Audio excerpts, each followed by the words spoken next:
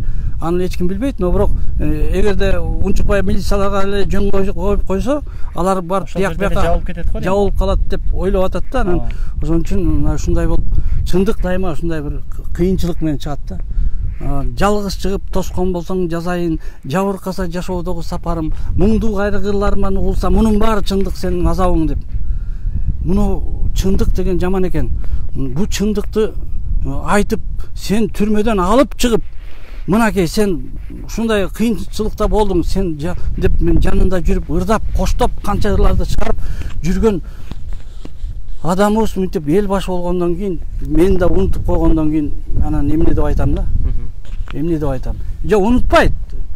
Жөн эле мен дагы эле эл тарабына өтүп кеткениме чычалап атса керек да. Мен да ошолордой болуп, мына алардын немесине кубанып, мен дагы мына кошоматтанып, тигиндей мындай болсо экен деп ойлосо керек. Анан мен айттым ки, жок, мен андайга барбайм. Мен элим үчүн туруп берем. Мен үчүн анткени сиз эл тараптасыз. Эл тараптамын. Анткени кошуналар да кызыгып турат, казактардын да кызыгып турат биздин жерге, сууларга, тажиктердин тембо эле Баткендин бәрін алганга. Мына ушинтип бизде жанагы Текебаев айткандай бир эле эки нерсе калды.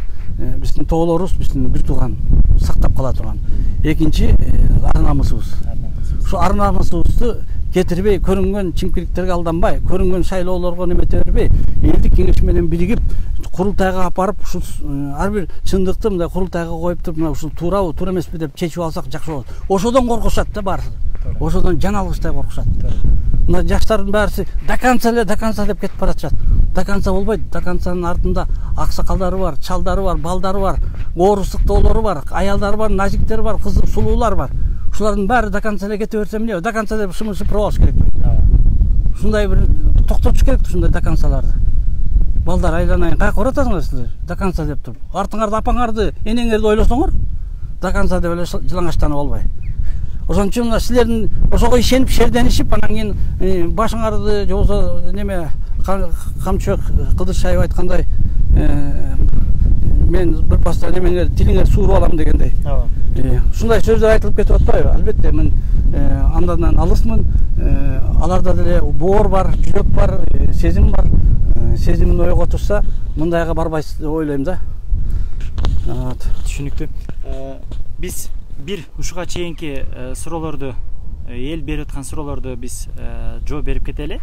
Андан кийин кийинки дагы сүйлөшүп өтөбүз.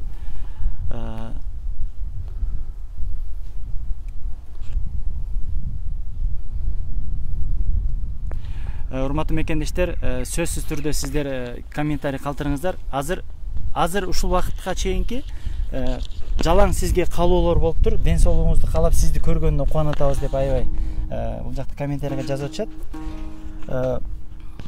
Сиз ушул жерде мен багыңызды көрдүм, эми өзүңүздүн мына жеке жашооңуз боюнча дагы эмне менен алектенип атасыз, ушул боюнча дагы бизге кыскача экскурсия кылып басып кетсек кандай дейсиз? Мейли.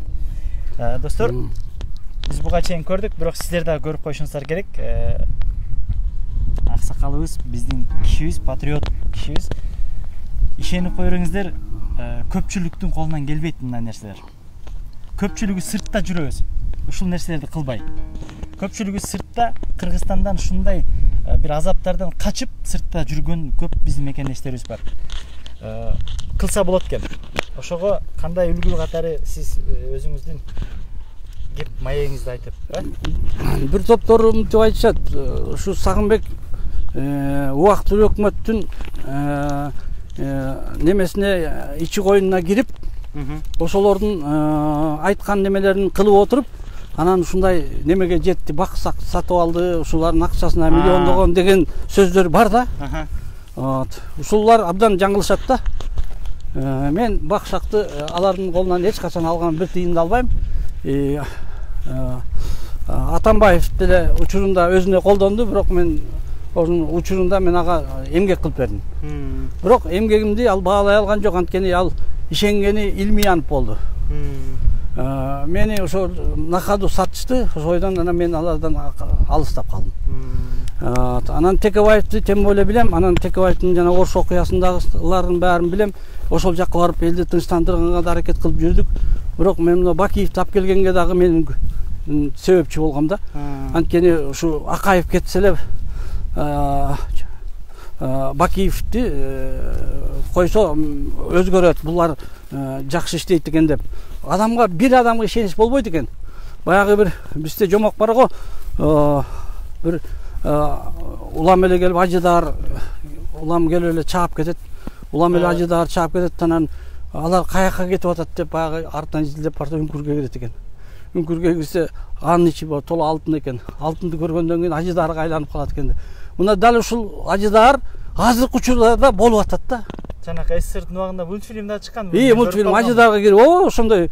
Анан кийин ушу ажыдарды биз ушу алтын салтынга мынтип карачы, мына бир эле баратканда 17 КАМАЗ алтынды Кытайга кетип атканын кокусунан билип калыптырчы да, кокусунан. Андайлардан канчасы өтүп кеткенин биз билбейбиз да. Аны өзү деле айтып атпайбы? Буга чейин өтүп атканда депчи. Анан кийин эмне эле тырмышасыңар деп жана жаналгычтын жана шуру бермет тагынган бриллиант жыландардын баарын жанына кошуп алса, анан алар деге эле көзүнө көрсөтпөйт дейт. Мына баарына алтын кылып көрсөтүп атат да. Сиз мындай мен айтышымда мындай болуп атат да, сиз туура айттыңыз жанакы жердечи. Убагында эле биз менен кошо жүрүп, эл менен кошо болушат дагы. Келгенден кийин 4-5 адам ошол анан кыз-кыркындар улам манит этип тияк-бияк жарым жылаңач болуп көрсөтө коюшса эле бүттү, баягы түрмөсүн да унутат, өзүнүн чыйылдап жүргөн эмгегин да унутат, баардыгын эметип эле баягы акчанын үстүндө дивандын немесинде чалкалап жаткан болуп калат да. Мына ошол нерсе биздин мекенибизди талкалатканга мүмкүнчүлүк түзүп берип атат да. Ошон үчүн биз өзүбүздүн мекенибизди сактап калыш үчүн эл менен, төлкө эл менен гана, анткени элдик кеңештер менен гана, элдик кеңештер болсо ар бир региондордон, ар бир айыл өкмөттөрдөн шайланган немелер, жигиттер, алар өзүнүн элин сатпайт, анткени алар чакыртып алганга мүмкүнчүлүк бериш керек.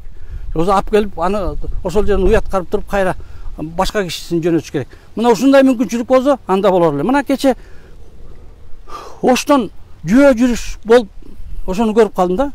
Жөө жүрүш болуп ушул жака чейин сандалып чындык издейм деп келишти бир 4-5. Ооба. Анан кийин келгенден кийин ал ак үйдүн алдына барышып жанагы плакаттар менен турду ушу бизди акыйкат болобу деп. Болбойт экен да. Чыгып келишет, бир 5-6 чыкты. Чыгып туруп карап да койгон жок, күлүп туруп шылдыңдап туруп кетип калышты. Мынакей ал чыркырап тетияктан жөө келди. Ошол немеге эч кандай эмеси жок. Үнүбүз угат бекен деп. Үнүбүз угат бекен деп. Мына ушундай крокодилдер келгенден кийин ошого да ойгонбогон биздин дөшаларды эмне деп айтабыз. Анан кийин биздин шайлоо кантип өтөт? Ушул шайлоо кантип өтөтүнө мен ишенбейм да. Мен ушу шайлоого короткон кайран акча да, кайран элдин мээнети. Ошонун акталбайт ошол элдин мээнети. Анан кантип эле ушу чимкириктерди шайлап эле биздин эл жыйгап жатып калсын. Мен ойлойм, эси барларды этегин жыят, эси барлар.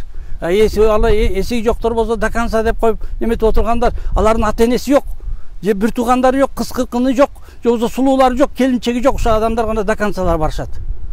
Калгандарынын бир туугандары бар. Ойлош керек. Биякта тажик турат, тиякта өзбеги турат, биякта казагы турат.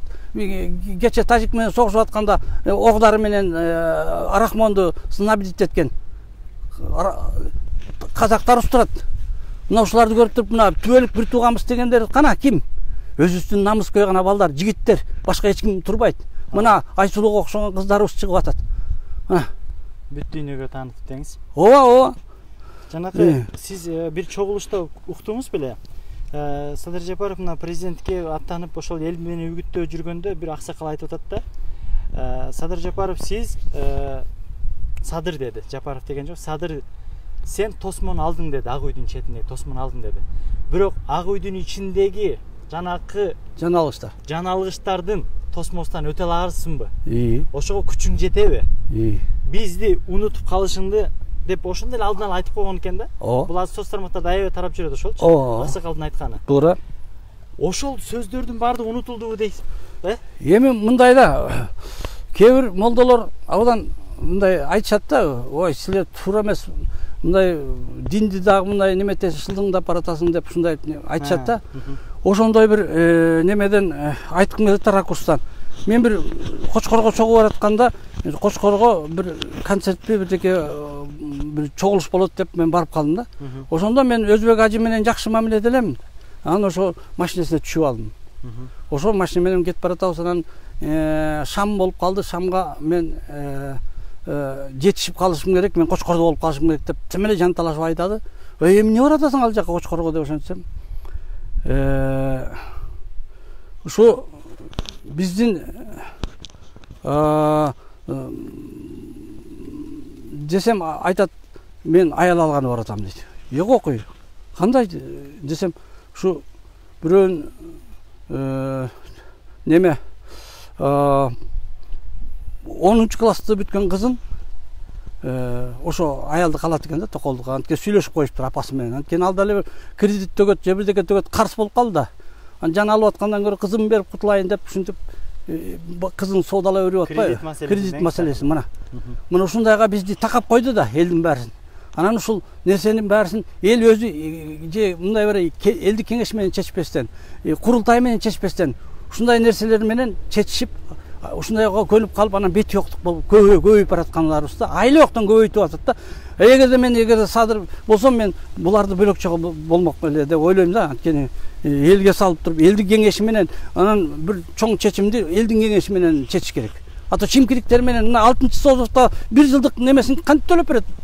1 жылдык мен үчүн жеп койду. 1 жылды биз багып аттык да чимкириктерди.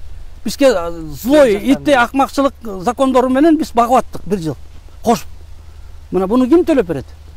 Мына ушундай бир эч бир немеге неметилбеген бир закондор жаралып атканда биз күйөбүз да биякта туруп алып. Эми биз айылдык, биз эми артта деп ойлошу мүмкүн, цивилизованный тияка кеттик деп.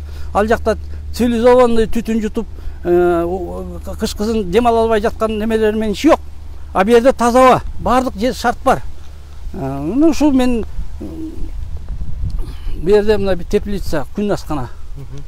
Кышы менен анча-мынча бадыраң, же помидор, же болбосо дагы башка немелерди отургузуп, анан от жагып жылытып, анан өзү дагы күндүз күн тийсе эле бүттү. Мунун ичи 30 градус. Бу жерде 15 градус болсо, тиякта 30 градус болуп турат. Ушундай анан жанагынтип молдолорубуз деп айтып атат. Бирок биздин кокусунан чек арага коркунуч келип калса, кимдер чыгат? Биздин баягы Манас, улуу Манас деп туруп атынан чыккан жигиттер чыгат да. Молдокелер, Мухаммед пайгамбар деп туруп чыкпайт эч качан. Ал тарапта деле Мухаммедтер бар, туурабы? Биз үчүн коргой турган. Ошондуктан көп эле Манаска тийише бербешибиз керек. Туурабы? Туура. Эсине келиш керек молдолордун да. Ким аркылуу чыгат? Даватка жөнөтүп, бирөөнүн үй бүлөсүн бактырбай, жалаң даватка ээрчитип жүрүп, Мухаммед минткен, тигинткен деп отуруп ээрчип отурсак, биз анда сандалып жок болуп кетебиз. Бу жерди дагы алып коет.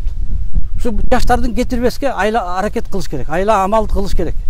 Хоть канчалык ачуу болсо дагы угуш керек. Бизден ошол сиз айтмакчы жакшы күчтүү адистерибиз мына бычакка саптууга ылайыкталган адамдарыбыздын баардыгы сыртка чыгып кетип атканы чындыгында өкүндүрөт да. Жада калса ушу Физиев деген бир орустун патриот жанагы мушкери өзүбүздүн татынакай өлкөбүздөн чыгып сын тагып кетип баратат да. Айланып кетсе болот да биздин жерибизден. Туурабы? Биз ошонун немесин, ошол күчкө алып келген биздин дан азыктарыбыз болду да. Анан кийин ушу жерин жеп, тоерун тоюп өзү жетип алгандан кийин мен кетип калам керек болсо деп туруп коркутуп атканы.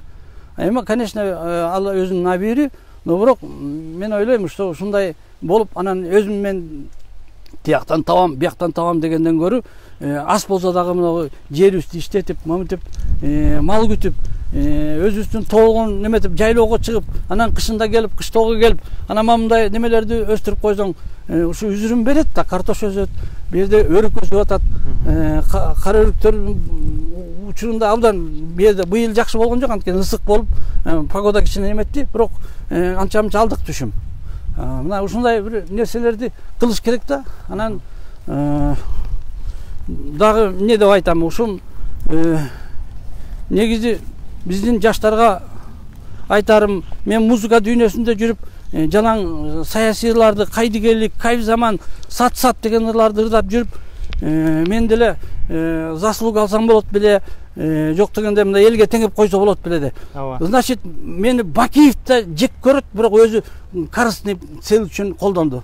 Атамбаев дагы жек көрөт, анткени корыстный цель үчүн колдонуп туруп мага даже машина бергенге да макул болду да. Эми машина деген эмне, ал темир да.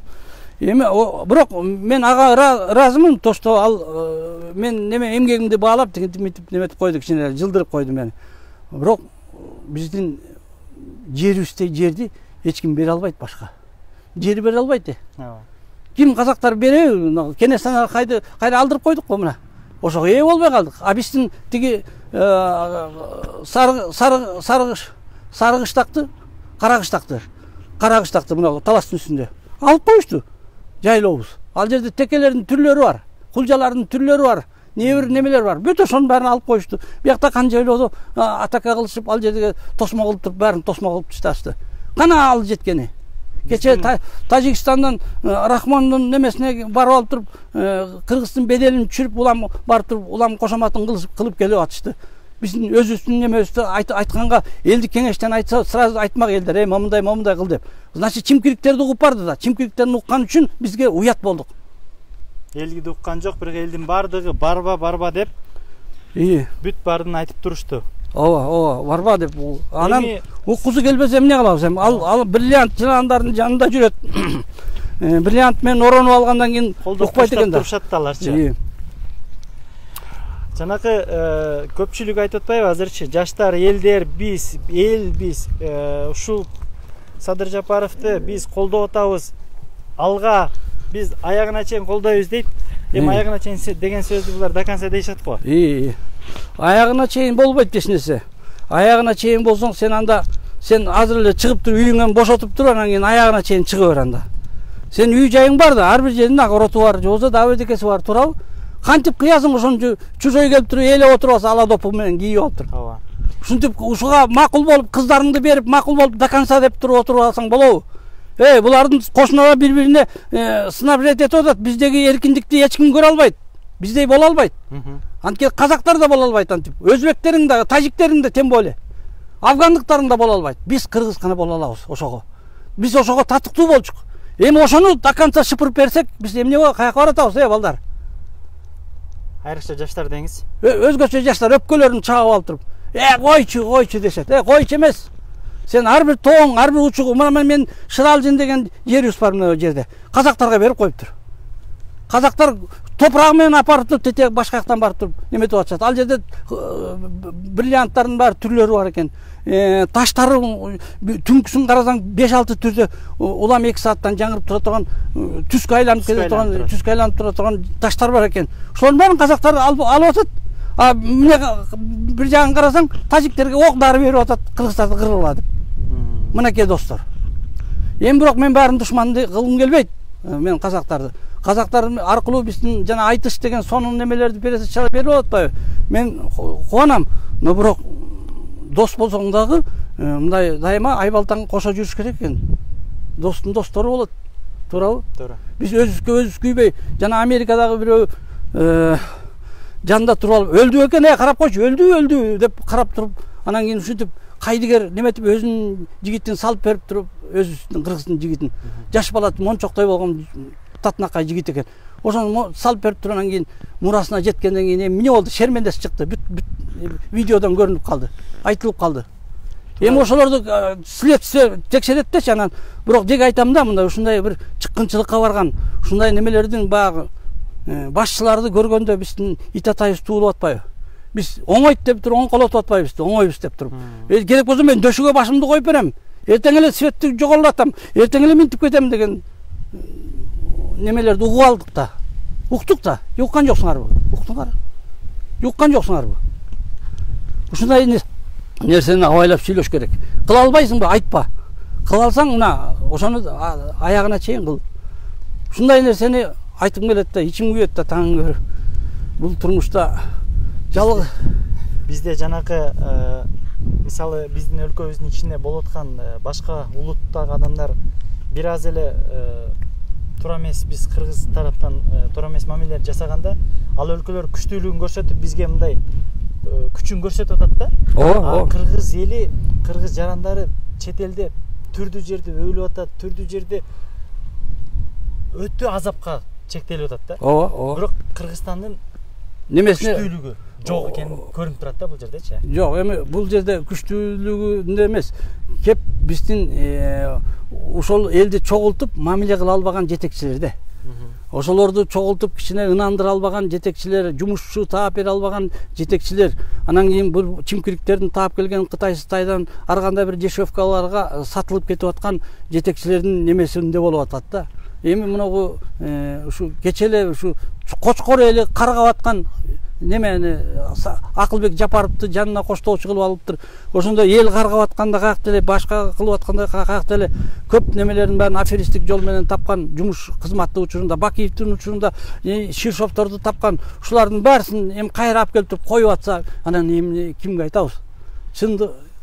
Чындык айтсам тобелбе, укпаганын кимге айтам, келечекке кебелбей уктаганын кимге айтам, ата мурас салтсана жукпаганын кимге айтам, жаштар туурап чет элде чуркаганын кимге айтам, абийир зат бардыгы сатылганын кимге айтам, айкөл элдин ырысы чачылганын кимге айтам, шылдың кылып шылуундар жапырганын кимге айтам, эл атынан акчалап бийликтин сапырганын кимге айтам деп. Үзөңгү кууш үзүлүп калгандыгын кимге айтам, калың Кытай акчага алгандыгын кимге айтам, саткан жок деп чоңдоруң таңгандыгын кимге айтам, дартымды кара адам жок, арманымды кимге айтам деп. Элдин арманы. Достор. Эми баарын эле жаман дей бериш болбойт. Жакшында жакшылыкты неменин билгендер да бар. Бирок жанагы мага дос болуп жүргөн Садыр Жапаровдун бир туугандары күнүгө сакеле деп алдыма унааны тагып төлөп коелу акчаңды тияк бияк, ой кереги жок төлөбөгүл, анткени Садыр эптеп чыкса болду экен, болду эле деп туруп мен да адан алчу эмесмин эч кандай тыйын деле. Ошентип аксакалыбыз Эсенбек Абдрасулов деген өтүп кетти. Ошол да барып алып чал аксакалдыкты эмес айтып чыгаргыла Садырды деп. Ошол чыгарса эле бизди бар неме мураска жеткизе турган, биз да ишенип туруп алдык. Кемчилик бизде да бар, менде да бар. Ушу ишенип бир кишиге ишенбеш керек эч качан бир кишиге ишенбегиле туугандар. Бир гана элдик кеңештин немесине чечими менен баргыла. Мындай мен кылып коем, тигинтип коем деп сатып коем, анан минтип коем деп туруп кемпир абатты берип жүргендегидей эмес. Туура. Жобосо гестерди токтогулдун немесин чечип кое турган эмес. Ал барып алып туруп сепаратный переговор жүргүзүп тияктан эмне деп кол койгу. Эмне үчүн протоколду алигече көрсөтпөйт? 99% чечип алдык дегендер деңиз. Мына кана протоколун көрсөтпөй эмне деп кол коюшуп келди. Ооба. Мына ушундай чыккынчылыктардын немесин өзүбүз эл болбосок, эл боло албасак анда эмне кылып жашап жүрөкпүз биз?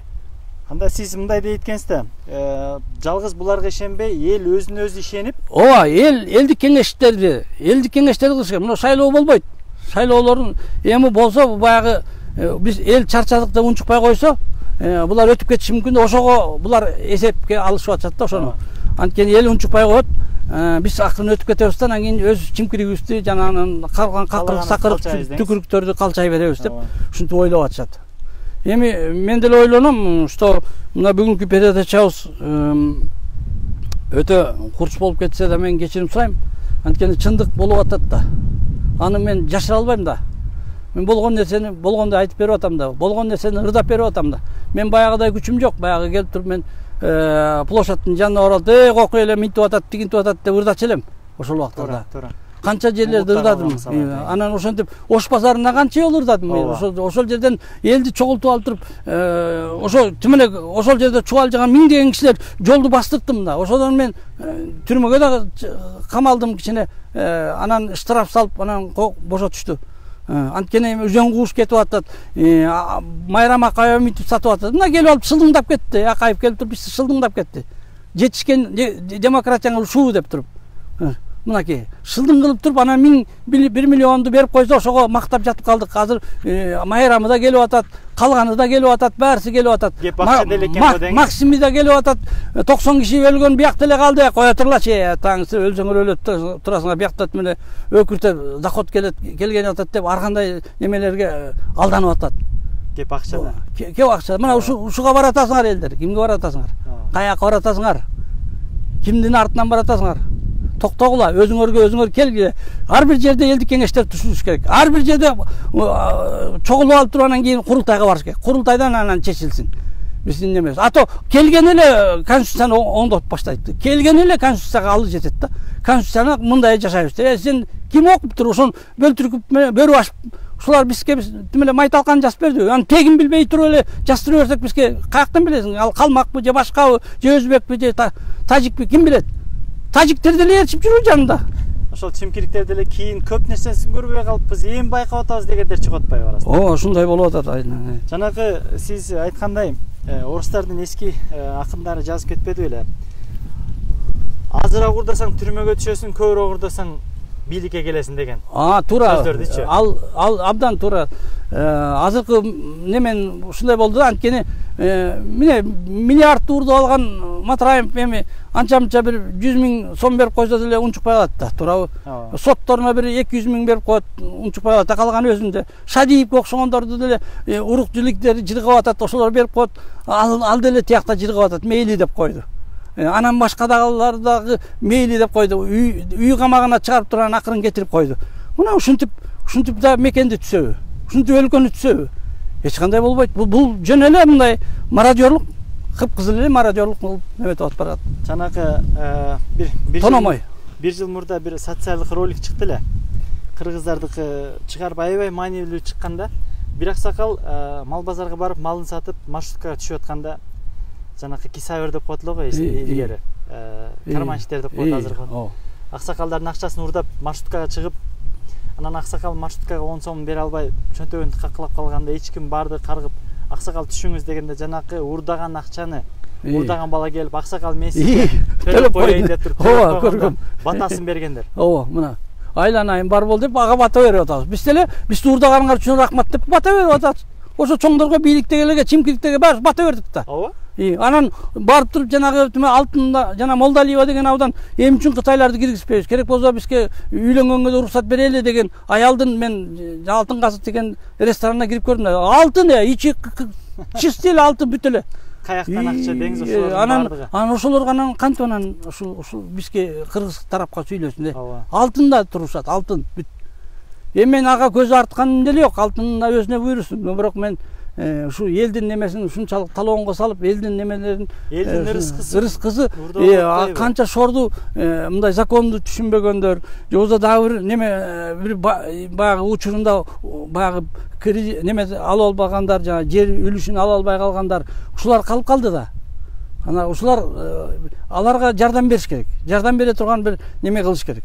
Ошо элдик кеңеш, элдик немелер төзүнөн түшпөсөк, биз алар ушу кышында уже булар башталат уже кырылмай. Анткени суук жейт, балдары көтөрө албайт, өпкөлөрү оорутат, баары башталат немелер. Булар азыр светти дагы ушу могу шайлоо өткөнгө чейин сактап туруп бериши мүмкүн. Анан кийин шайлоодон кийин булар уже карабайт деле, эмне болсоң ошол деп коет. Азыр угушумча ар бир үйлөрдү кыдырып, жанакындай күчтүү отопленияларды иштегендерге азыртадан пломба басып атат дегенди биз угуп атабыз. Бизде фактылар бар да. Азыртадан үйлөрдү кыдырып текшерип атат депчи. Эринбей. Ооба. Эми азыр күздө бышыкчылыкта биз ушундай акыбалда турабыз. Эртең кышында кандай акыбалда болобуз?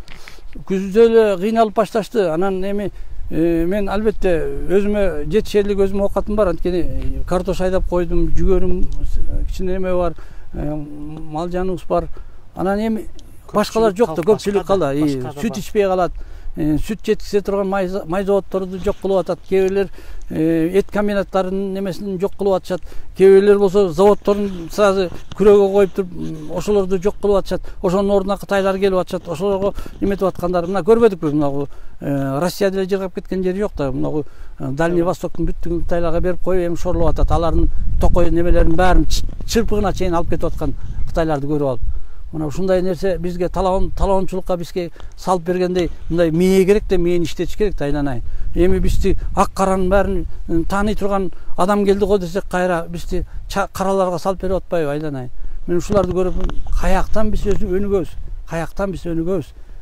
Эми биздин өлгөнүбүздү тилеп турабы? Жок дегенде ушу Кыргызстанды сактап калганга бир мындай бир жоокерлер, жигиттер чыгабы деп мен издеп атам, до концалардан эмес. Мындай чыныгы, мындай күйгөн адамдар жоктон элдик кеңеш кылып баштасалар, ошол силерди менен жазганат. Эгерде элдик кеңеш кылбасаңар, силерди бири-бирден талкалайт. Анткени бирден талкаганга оңой. Кыдыр Шайыптын ага күчү жетет. Жанагы илгерки аксакалдардын айткан сөзүн деле деңиз. Чырпыкты сындырып, анан кыркты коштур сындыргандай эле. Ошондой болуп биригип алып туруп, кана сындырып көрчү деп, анан ошондой айтканда, анан сындыра албай ошону неметип калган. Эми ошол камчакебиз деле кече көрүп атасыз. Эми жанагы мына Кара Кечеге барып турду. Кара Кечеге барып алып туруп, ошол жерден Альфа деген немени алып барып алып туруп, ошол жерде алып аткан көмүрдү тиги айылдарга ташыйын деген байкуштардын колунан акчаларын сууруп, аларды төлөттүрүп, анан кийин тигилердин чөнтөгүнө кетип, алардын баары эсепке алынбайт экен. Анан ушундай болуп атат деп кечеде соцсеттерден чыкты. Эми буларды эмне дейсиң? Мына ушуларды ишенген иттен жок, ит байлаган жиптен жок болдук да. Ооба. Я, туурабы? Туура. Ит байлаган жиптен жок. Мен да бир томпом качып кетип калып, мына иттен жок, ит байлаган жиптен жок. Мына мен туруп калдым. Ушундай да. Ошон үчүн ишенгениң кожоң сугакты алдалдыган талгарма деген заман келди. Айланайын элим. Айтып коеюн. Сагынбек дагы чырылдап бир нерсени былжырап атат деп айтышыңар мүмкүн. Но бирок акыры мен айткан нерсе келиши эле. Бирок ишенип коюңуз, бизде азыр 98 адам көрүп атат. Түз эфирде көрүп атат. Комментарий ошончо болду, бирок ишенип коюңуз, сизге бүт калоолор кыргызга өтө күйгөн инсан катары айтып атат, чындык айтылып атат. Кээ биркилер ыйладык деп жазып атат бул жактачы, сөзүңүзгө. Менимче бул жерде азыр до концалар кириши мүмкүн. Азыр аларга да убакыт келет. Алар дагы өздөрүнүн ойлорун айтат, бирок калың калк, калың эл бул бизбиз, сиз, мен. Бирок мына жерде до концалар деп атабыз, боттор, булардын баардык көпчүлүгүн биз изилдедик. Булардын көпчүлүгү жок экен. Булар жанагындай армия акчага даярдалып, бир комнатага отуруп алып, бийлик кыйратып атат, бийлик сонун кылып атат. Аны барып мынтип келди. Кечеги көрүп атасыз, жогорку кеңешке күтүүсүздөн кирип келди. Хан деп жазып атышат да. Ошол жерде жанакы Камчыбек Ташиевдин айткан сөзүнө мен мындай туура эмес көрдүм. Дастан Бекешевка сессияда көрдүңүз го? Ал туурасын айтып атат байкуш. Бул Дастан Бекешев туурасын айтып атат. Силер урлар менен бирге тамак жеп атасыңар, урлар менен бир жерге барып атасыңар деп атат да. А бирок эсиңизде болсо жанакы Раматылык Манас Бердибековдин бир интервьюсу бар эле. Бир жерде отуруп, баары ичип, баары мас болуп калгандан кийин эң здоровый туруп, баарын карап, эң кичүүсүн карап, тынч отуралы деп айтат дегендей кылыпчы. Кичисине карап. А чоңусуна күчү жетпейтин кылып туруп. Себептен ал убакта каман болуп калгандай деп айтып атат да. Башкасын айтса болмок. Бирок мен ошол жерин өтө туура эмес көрдүм. Өтө кекетип сүйлөдү. Келиңиз, отуралы дагы маегибизди улайлы. Буюрса мен сизге бул жакта комментарийлерди жана башкаларды дагы айтып берип турам. Урматтуу мекендештер, урматтуу достор, бөлүшүп коюңуздар. Буюрса дагы бизден бир канча сөздөрдү угасыздар. Жана агайыбыз өзүнүн гитарасы менен дагы бир-эки ырларды ырдап бермекчи. Жөнөкөй ырлар эмес, ар бир ырыны угуп чыккан инсан катары мен айтайын достор, өтө маанилүү. Азыр дагы уктук анча-мынча ырларыны, бирок жүрөктө болгон нерсе бул тилге чыгат деген бул ачык эле сөз да. Келиңиз, муну коеюн дагы. Кардан коркпойм, карыздан корком, жалдан коркпойм, намыстан корком, бейишке чейин тозоктор канча бергенден мурун алыштан корком. Жол карап зарлап күткөндөн корком, жосунсуз жолго түшкөндөн корком. Ар намыс сабир уяттын барын аракка кошуп ичкенден корком. Дүнүйө деген тиле бөөдө бир кайгы, өлүмдөн корком, бөйрөктөн сыйгак төгүндөн корком. Ак төөнүн карды жарылган кезде дан албай калган эгинден корком. Дүжүлүк кылган чалдардан корком, дүнүйө кууган балдардан корком. Чыркырап турган чындыкты урган чыңкый бир кара жалгандан корком, корком, корком, корком. Корком, корком.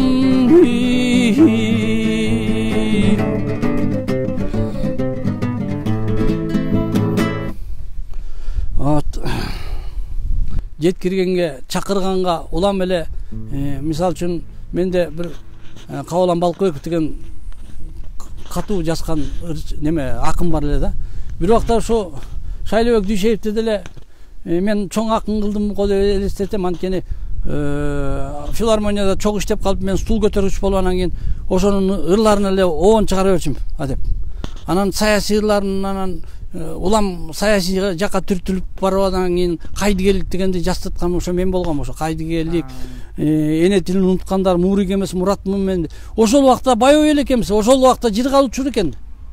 Көрсө ошо эне тилине биз катуу көйгөй проблема кылып неметип, элдин немесин алдыртканга биз неме. Азыр өлүп атсаң деле кое турчу, сен өлсөң нарыраак барып көмүп койгулачы деп ушундай кылып шылтоо менен жашап калдык да.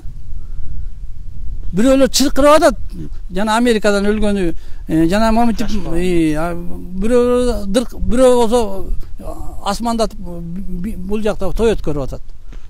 Мына ушундай бир азаптуу күндөргө бир келе атабыз.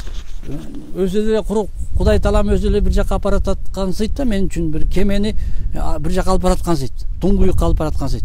Эгерде неметсеңер, туура жүрүп кетсеңер, артка кайтарсаңар, туура эмес жүрсөңөр ошол бойдон жок болосуңар деген бир жакка алып бараткан сыйт да.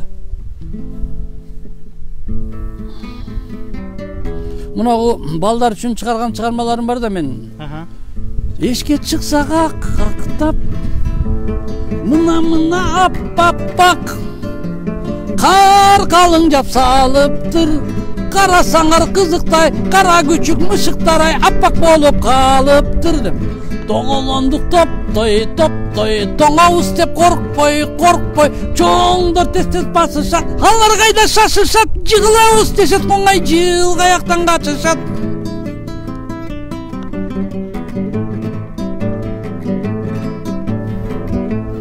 Бакчабызда бак, аппак деп ушинтип кете берчү эле. Анан негизи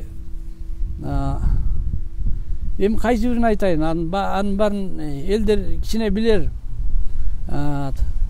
Анан ошо Кабылан Балкыбектин чыгармаларындагы көп нерселер бар да, ошо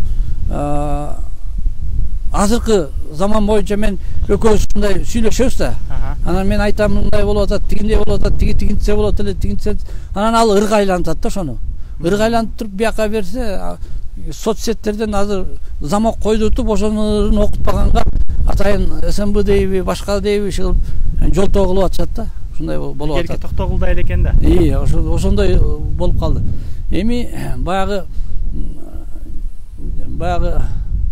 канча тоссоң дагы акыры чындык чыгат да. Чындык ушундай катуу болот экен. Бир күн болсо бир күн жарып чыгат, бирок катуу чыгат да.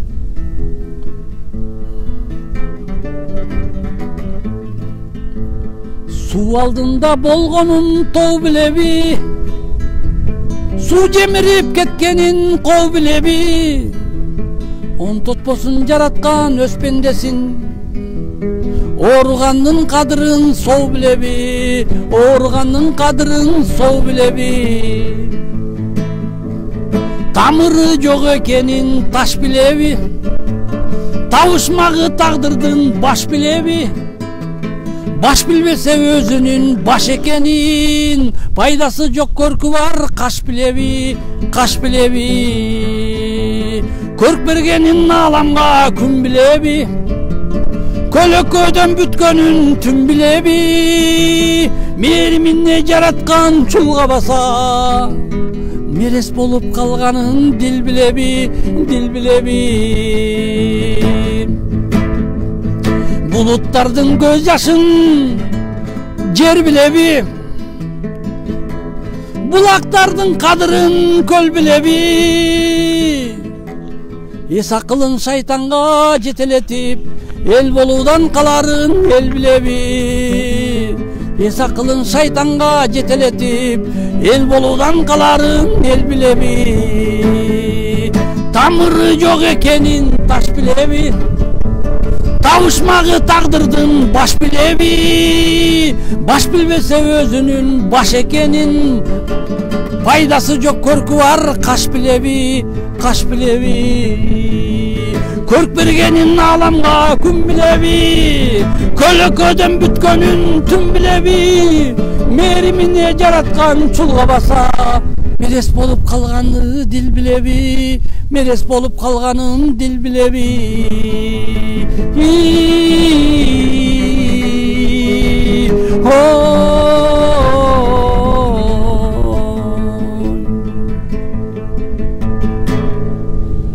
Бул жакта Аскат Жолдошов деген ошол талаш жергесинде экенсиңер, жер үй боюнча суроо узатыңызчы. Ошонун жөнүндө унутуп калыптырмын. Мен ушу жер үйгө келип жүрүп, ушу кышында да келип аттым, баягы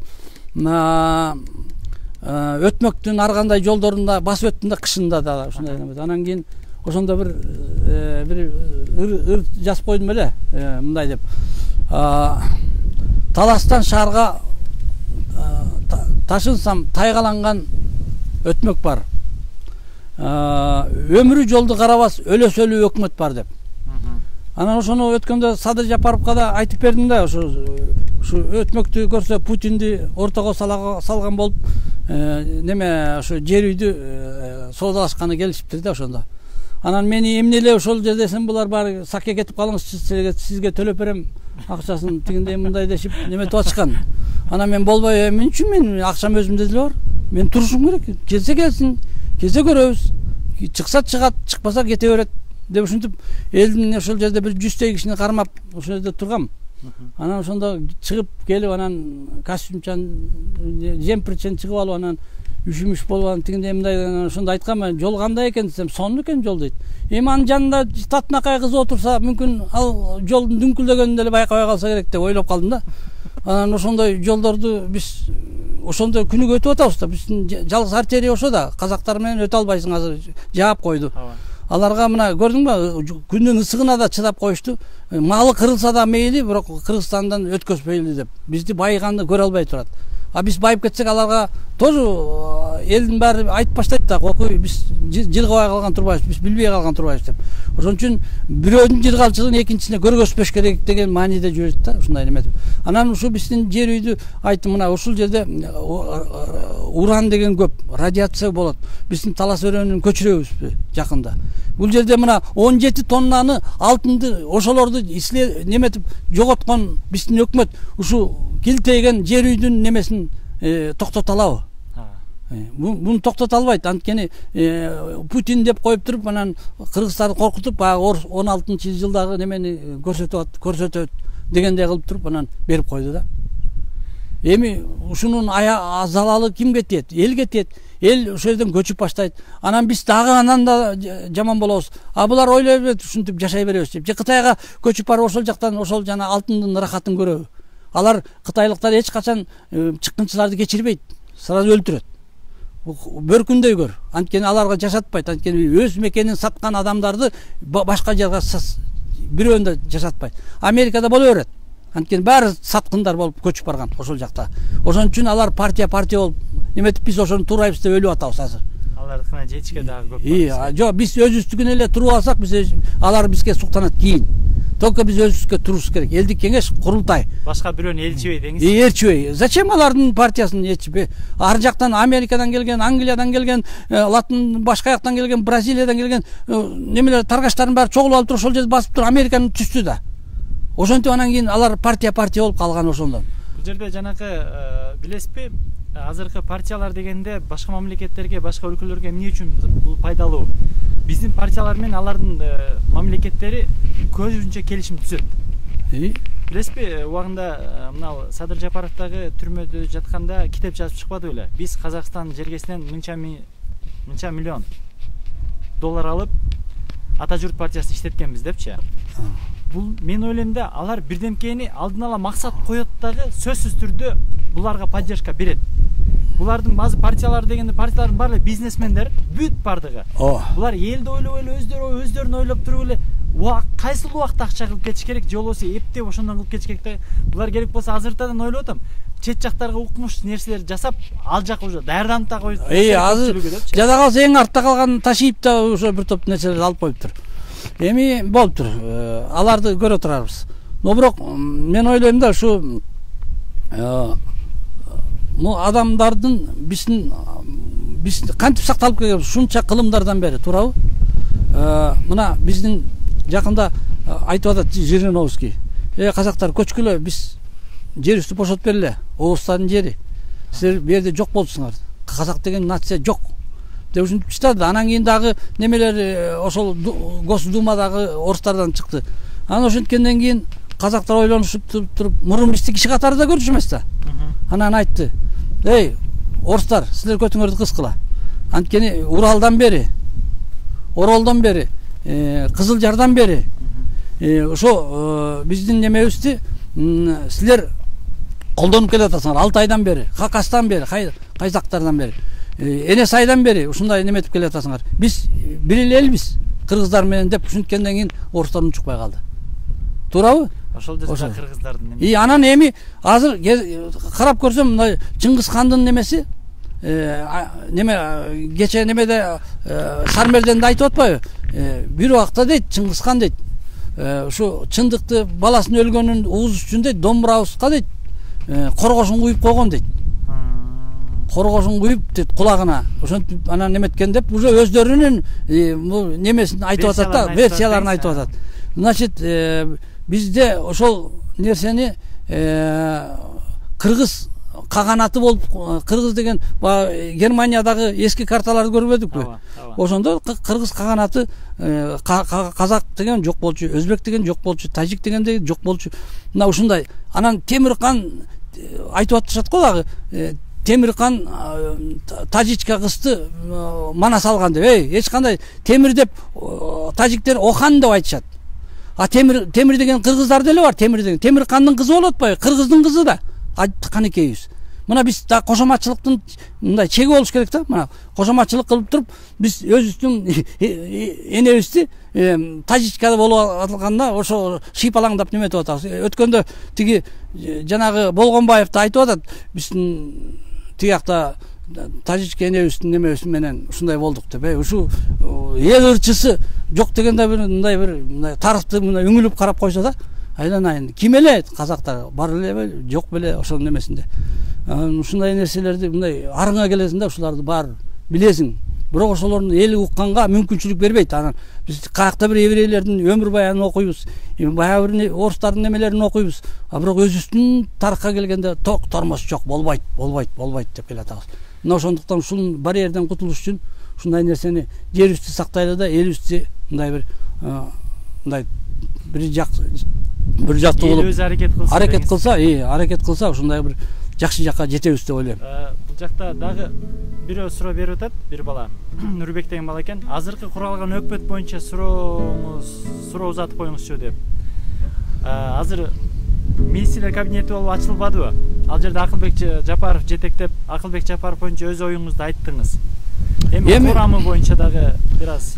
Эми бул мынтип атат. Бул жакында ар бир районду мен дагы өткөндө угуп калдым да өзүнүн интервьюсунан. Мен дагы аракет кылып көрөм дейт. Дагы бир көрөт экен да.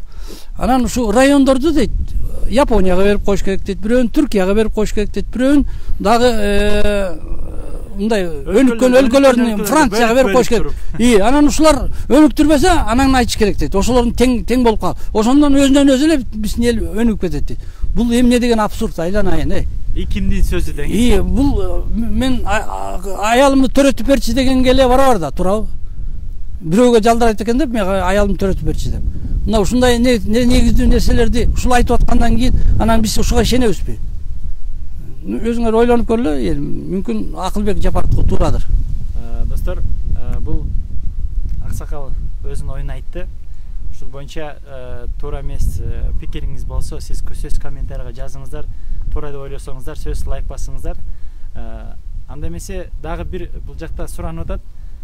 Түлкү деген ырыңызды бар депчи уккандары бар экен. Анан сатты дагы суранып атат. Бирок достор, дагы башка ырлары биз билбеген. Ушул жерде айта кетели.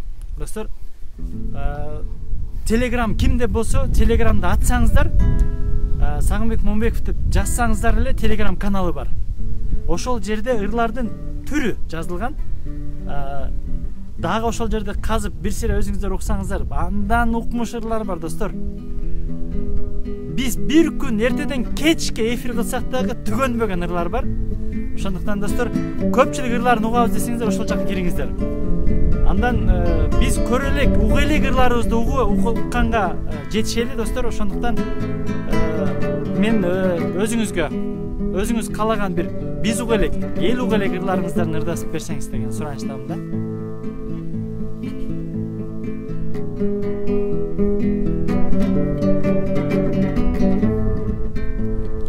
Кечеги көрбөгөндү бүгүн көрүп, кечеги көнбөгөнгө бүгүн көнүп, кечегилер бүтүн кыйрап, кечеги идеялар бүгүн өлүп. Өзгөргөн жүзүң минтип убайым бар, өткөндөн элим сенин убалың бар. Өзгөргөн өткөндөрдүн баары бүгүн, өзгөрбөс жалгыз гана Кудайың бар. Көз жеткизмей кимдикте мелмилдеген, сен бүгүн жолоочусуң, жол билбеген. Ырдалган ырлардагы такыр башка, кайрылсың сен билбеген, мен билбеген, сен билбеген, мен билбеген. кабылдың кайра мезгил сынагына, калкымай чек жок экен чыдамыңа. Кайрылып келген куштай жас чакырып, кай күнү конот жыргал чынарыңа, чынарыңа, чынарыңа. Алатоме чөзгөртпөй кебетесин, аянбай төгүп тыштап берекесин. Айкөл журт алып берип жашап келген, атасын өлтүргөнгө энекесин, энекесин, энекесин. Болуп эми гана турагына, элимде жөн бар эле кубанууга. О бирок жүзүм неге муңайыңкы, о элим калган жаңым сенин убалыңа, убалыңа, убалыңа. Узаттап турсаң кичүү улуңу да, айланып тийген жан ким улугуна. Түргүн жан кайдан чыккан өзүңдөгү, түкүргөн суусун ичкен кудугуна, кудугуңа, кудугуна. Өзүңчө жасап апсың бир да кадам, ким эле тарыхыңды бурмалаган. Өткөндөн бүгүн сура кечиримди, көп күнөө эл алдында кылган адам, кылган адам, кылган адам. Өткөндүн жакшы жагын байкабадык, өзгөнүн каталарын кайталадык. Агалап сагалабай акыры биз, акыры кыргыз болдук. Кайта барып, кайта барып, кайта барып. Дос душман турат байкап ар жактагы, элимдин уят эптеп жан бакканы. О Кудай күч бере көр кыргызына, колдой көр мана сатам арбактары, арбактары, арбактары. Достор, ар бир сапта маани өтө чоң. Ошондуктан достор, кайдыгер болбой, кыргыз үчүн, элиң үчүн күйсөң, ушул кишилердей күй. Бир жерде отурба, диванда отуруп комментарий жазып коюп, кыйратып коюш баарыбыздын колубуздан келет. Бирок көчөгө чыгып, аракет жасап, Кыргызстанды сактап калуу бул баардыгыбыздын колубуздан келиш керек. Ошондуктан достор, биз Талас чергесинде ар бир саптарда Манас атабыздын сөздөрү жазылган, Манас атабыздын аттары жазылган. Ошондуктан достор, кел кыргыз бололу. Көрбүзбү Кудай алып кеткирдик, түлкүнү жолбурсекин деп жүрдүк. Өзгөчө бир жар алып калгансың деп, өзүбүз эле сени көптүрдүк. Өзүбүз эле сени көптүрдүк. Кырып каршылашты майрамдаттык, ким жогун көчөбүздө тайраңдаттык. Таң көрү темир бүркүт экен десек, каты күн кулалыны кайдан таптык, каты күн кулалыны кайдан таптык. Биригин түлкү белем кулактаган, кыз белем көзүң кызып кылактаган. Оюн бу өмүр бою кумарган кыз, азобу чалма салбай сылатпаган, азобу чалма салбай сылатпаган. Бириктин укуругу узун дешет, бирокта басат бычак мизин дешет. Калкынын кутулбаган кулу болуп, тагдырдын ташын чайнап музун жешет, тагдырдын ташын чайнап музун жешет. Ошондой абиз талет туюктабыз, адаштык жол таба албай улутка биз, айланып жорулардын мекенине. Ата журт азап тарттың, унутпагыз. Кааласа бөлүп жарып элибизди, кааласа сатып кирет жерибизди. Кадырсыз калкайланып калгычактың, көчүрүп жибергиле эми бизди. Арманга түшүп жүрүп өлгүчөктү, Алтайга көчүп кайра өргүсөктү. Кайтарып катындарды күтөлүбүң, кайрадан Манас тууп бергичекти, кайрадан Манас тууп. Кой өрбейт десең, мен бияка көчүп келдим да, анан тигин кой өрбейт жактан жумуштан.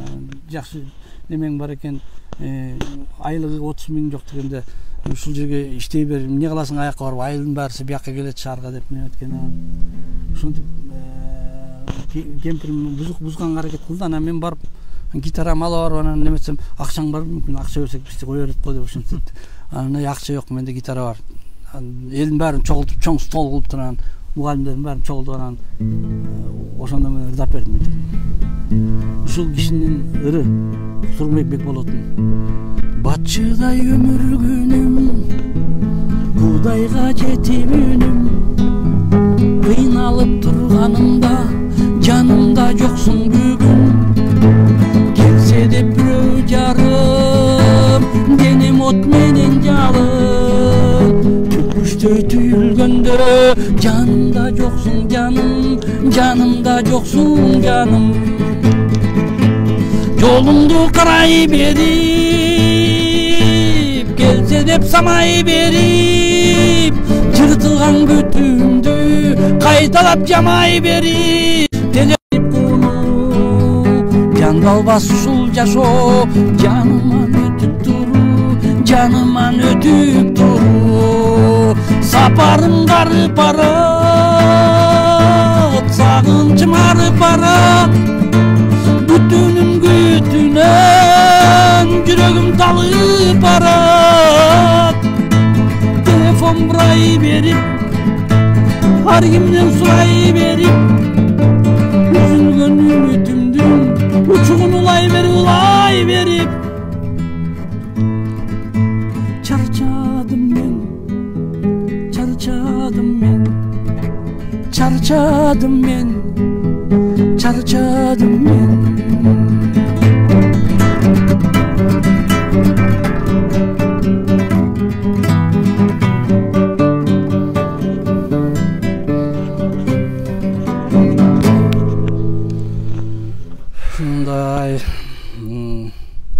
Жакшылык кылам мен бүгүн, жараган жарайт намыска, жалындап жүрүп баратат, жакшы сөз айттың арыска деп.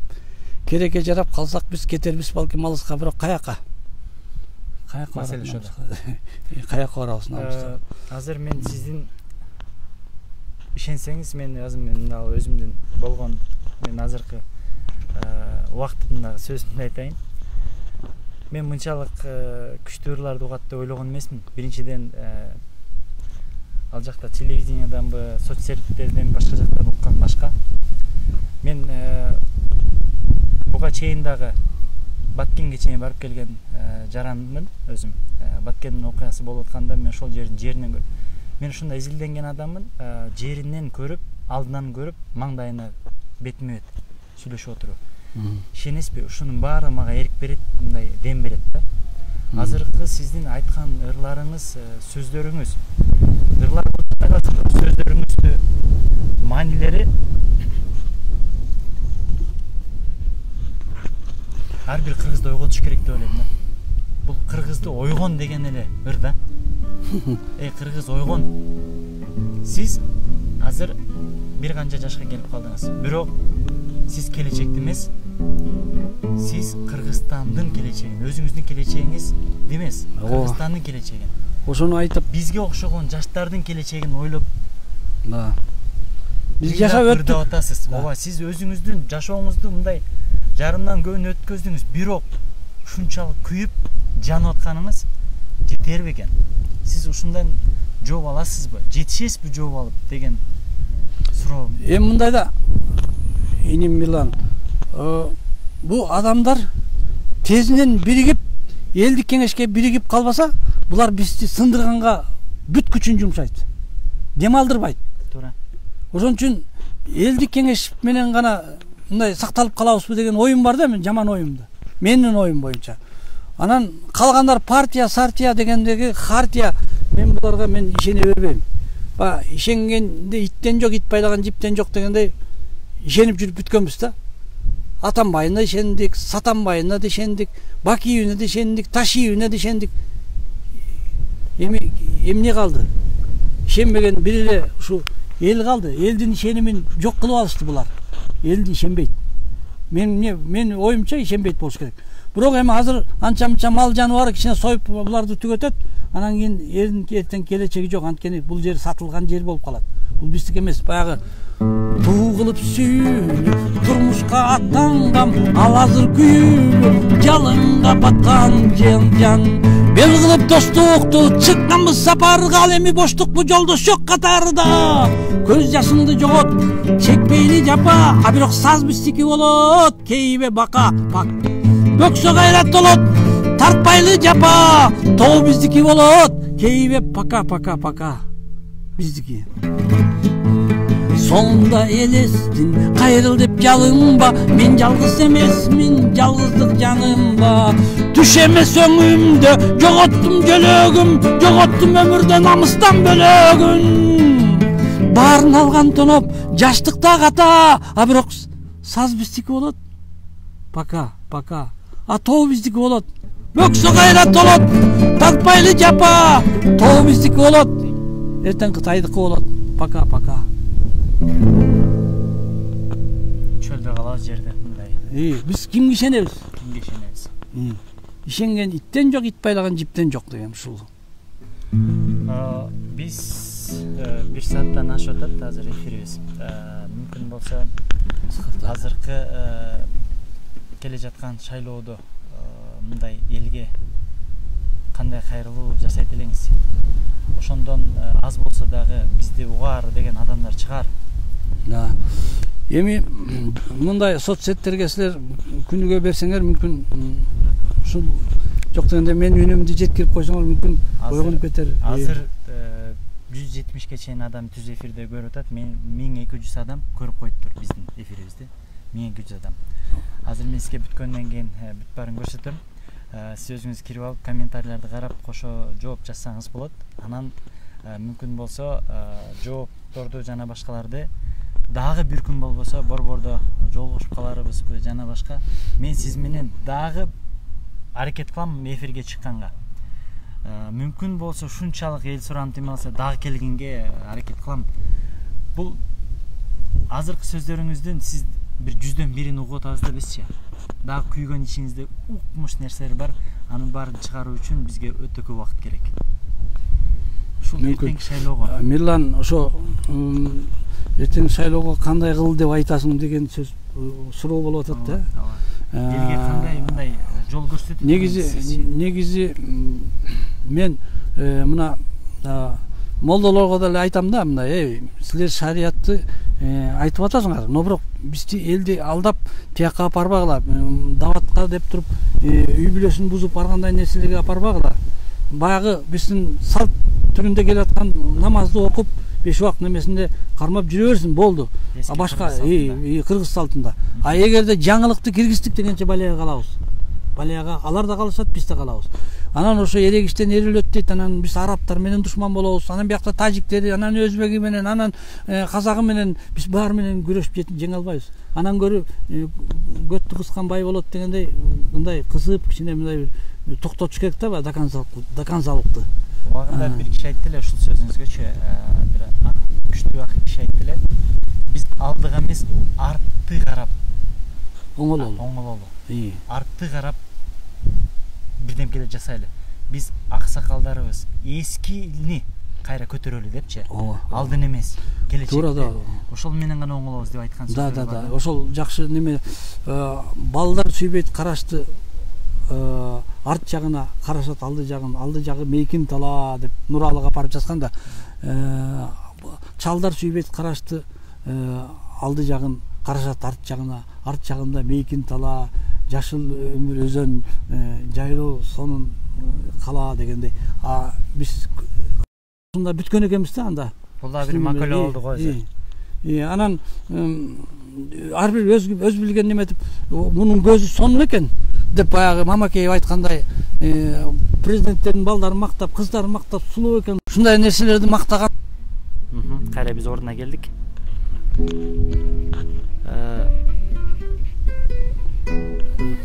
Менимче азыркы сөзүңүздү кайра бир аз кайталап, анан кийин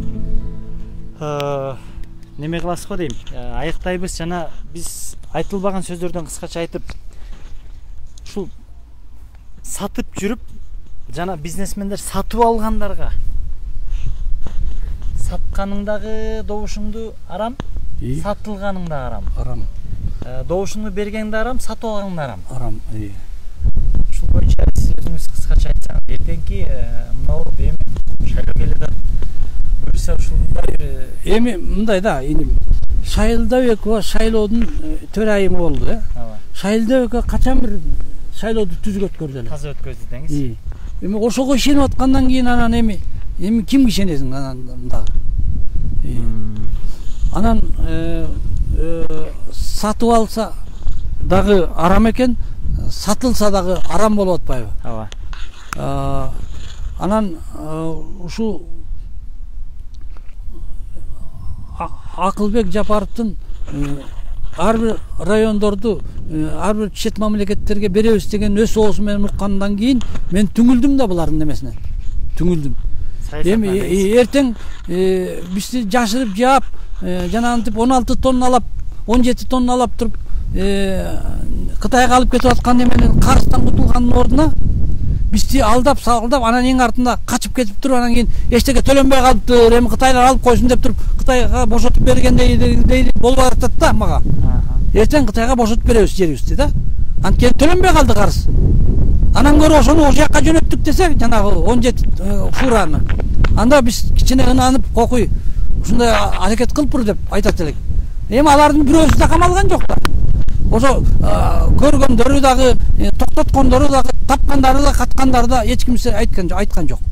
Эмне үчүн биздикинен алат? Биз эмне үчүн беребиз? Адеп эле чаткалдыктардын ыйлаган немесин укпайбы? Чаткалда ыйлап айтып атат го, муңду киши өлгөн адамдардын немесин музыкасын салып коюп алып туруп, көкөйгестин немесин коюп алып туруп ыйлап айтып атышат. Айланайын, бизди карап койгула деп. Ошончо бир район элибизди кыйкырып атса, биздин элибиз дагы эле той берип өткөрүп, тойдун үстүндө жүрүп атсак, эмне деген элбиз? Күндө той деңиз. Күндө той, күндө жемей. Тойдон бошобой жатат го. Анан кийин Акылбек Жапаров болсо тиякта күнүгө күтүп атат, ар кандай бир немелерди, идеяларды берип. Идеяга тойбогон неме экен, ушу тезирээк эле бере койсок, бизди бирөөгө саткандай болуп атат да, бизди баарыбызды кыз кылып туруп, анан кийин Японияга сатып, анан жана Эдилбай Салып ошону жанагы жалаң Улуу Британиянын сөздөрүн угуп, анан ошо менен каныгып келген кишидей болуп туруп, анан баарыбыз сүйлөп киришибиз керек да, Акылбек Жапаров азамат деп. Кыйратып атат деп. Кыйраттың кокуй деп. Мына эми жанагы Марипов деген жигит жаңы эле келип иштеп баштады эле, аны сүзө качты, сүзө коюшту. Эми Абыл Касиев дача суудагы немелердин баарысын жеп кетти эле, 100 000 деген долларларды, аларды жабылды. Алардын баарысы өз чөнтөктөрүнө кетти. Кимдин чөнтөгүнө кетип атат ушулардын баарысы? Баягы кармагандар мамлекетке бирөөнү түшпөптүр. Мен уктум алардын немесин. Бири да түшкөн жок дейт. Баары чөнтөккө каяка кетип аткан белгисиз дейт. Ушу кимдерге ишенсек болот? Анан кантип ишенебиз? Мен таң калам, кантип ишенсек болот? Ишендире турган бир немени ошо элдик кеңеш болуп, элдик көзөмөл кылмайынча эчтеке болбойт да. Көзөмөл жок да. Көзөмөл деп барсаң, сен сразу көчкө тээп, куйургендей отурду да алар. Даярданып турду да, туурабы? Алар чет мамлекеттерден коркуп атат. Анткени ойгонуп кетип, булар ойготуп коёбуз. Мына мага окшогон адамдардан коркот. Биз айтканыбызды эмне ыйлап айтып атабыз? Элдин эртең жыргалчылыгы жок, келечеги жок деп. Бирок айланайын, ушун менен эми көп эле сүйлөтө берсең, конечно, мага да оор келер.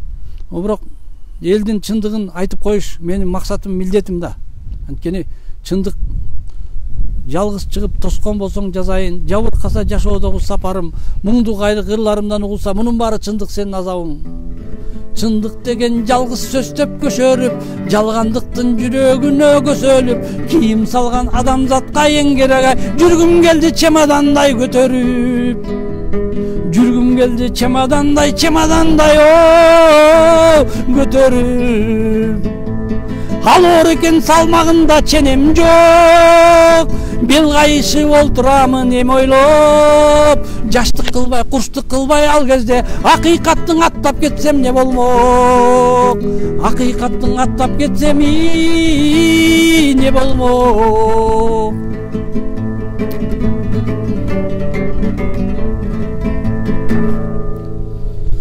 Да, ушундай чындык деген ушундай экен. А чындык каалооңузду айтыңыз. мен каалоом эле ушу өзүбүз карабасак бизди эч ким карай турган эмес. Биз эч ким бага турган эмес. Биздин сууларыбызды кызыгып турат. Биздин тоолорубузду кызыгып турат. Ошентип алтындарды 17 тоннадан алып кетип атса, унчукпаган кыргызды ушундай баяу эл экен деп бизди шылдың кылып турушат. Бияктан 36 кишибизди өлтүрүп койсо, азаматсың деп алдына жүгүнүп барып туруп, колун монтип бергендердин сорттоп атпайбы биздин президент? Сен эмне үчүн неме төшүң алган жоксуң, рахмон өтүп баратканда деп. Мына ушундай нерселерди болуп атканын көрүп туруп, ит атайың туулуп кетет. Мына ушундай биздин башчылар деп. Анан кийин кимге айтам? Мына ушинтип коркпой дагы ушу менен келип сурап атканга карап, ушу айылда бир кичике бир жерде отуруп алып Сагынбек сайрап атканын ушу тартып кеткенге силерге рахмат. Ушинтип келип мен акыбалымды билип ушундай неметип атканыма Кудайга шүгүр, мен алардын жанагы өмүрү бербес немелерин дагы жанагы сыйлыктарын, наамдарын да мага кереги жок. Мага кыргызым аман калганы керек болуп атат. Азыр аман калгыла деп ушуларды айтар элем. Алардын наамын да 5-6 кабаттап берсе да мага кереги жок. Ушу уурлардан, кескиндерден, чорныйлардан, белыйлардан, красныйлардан алып отуруп бүттүк. Ошолордун немесин бир жерине тагып алсын, өздөрүнө неметип алсын ылайым. Но бирок биздин элибизди тынч кой да. Биздин элибиздин жерибизге тийбе. Тийбе, бири да метрине тийбе. Жөн кет деп айтар элем. Ошондой Каалоо кыргыз элине. Кааларым эми баарыбызга жакшылык каалайбыз, барчылык каалайбыз. Жүрөгүм ишенгенден ынайым сага, жүзүңдү көрбөсөм да Кудай таала, жалбарып бир өзүңө жалынамын, жанымды жеп турганда лай сана, өзүмдү 40 000 жолу алдасам да өзгөрбөйт сезимдесиң Алла таала, бир жолу таразаңа түшөрүм чын, 1000 жолу жакшы көрүп жалгасаң да, о жараткан теңирим Алла таала Кудайым, ден соолукту, бакытты өмүрүмдү сурайын, пенделиктен билбей күнөө кетирсем, даба кылып жалынайым, мага кылчы ырайым, амин. Бизге кылчы, баарыбызга кылчы ырайым, амин. Урматтуу мекендештер, келиңиздер, ушул менен биз бүгүнкү эфирибизди аяктайбыз. Кимге жакса видео бөлүшүп коюңуздар достор, кимге жакпаса өзүңүздөр туура эмес жанакындай билем айтчу сөздөрүңөр бар, критика эткен адамдар бар. Келиңиздер, бардыгы өзүңүздөр ортодо болсун. Бул жакта комментарийга жазыңыздар, оюңарды таштаңыздар. Бирок бир нерсени гана айтамын, көчөгө чык, үйдө жатып алып жазуу баарынын колунан келет. Көчөгө чыккандагы керек болсо эшик шпротон деп Кыргызстанга салымыңды кошчу. Ийгилик бардыгыбызга достор. Кийинки эфирге көрүшкөнчө сак саламатта болуңуздар. Сиздер менен бүгүн белгилүү сизди эмне деп тааныштырсып элге эл ырчысы достор, бул эл берген наам, бул башка наам.